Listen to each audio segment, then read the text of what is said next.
System ছিল তিন প্রকার, একটা হলো উন্মুক্ত সিস্টেম, বদ্ধ সিস্টেম, আর একটা হলো বিচ্ছিন্ন সিস্টেম। আচ্ছা, তোমরা উন্মুক্ত সিস্টেমের লেখো, এটা পয়রা আসার কথা ছিল। উন্মুক্ত সিস্টেম কাকে বলে তোমরা জানো? বই তো কেন নাই না? উন্মুক্ত সিস্টেম হচ্ছে যেই সিস্টেমের মানে সিস্টেম এবং পরিবেশের মধ্যে, যেই সিস্টেম এবং পরিবেশের মধ্যে ভর এবং শক্তি উভয়েরই আদান প্রদান হয়, তাকেই কি বলে?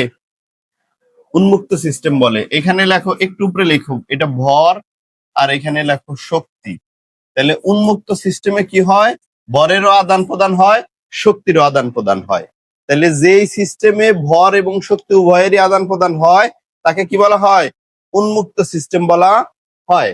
আচ্ছা, আর একটা হলো বদ্ধ সিস্টেম। বদ্ধ সিস্টেমে কি হয়? বদ্ধ সিস্টেমে হলো ভরের আদান প্রদান, বদ্ধ সিস্টেমে ভরের আদান প্রদান হয় না, কিন্তু শক্তির আদান প্রদান হয়। আরেকটা কি ছিল? বিচ্ছিন্ন সিস্টেম। বিচ্ছিন্ন সিস্টেম, এটা হলো পরিবেশ আর সিস্টেমের মধ্যে কিসের আদান প্রদান হবে? না ভরের আদান প্রদান হবে, না শক্তির আদান প্রদান হবে।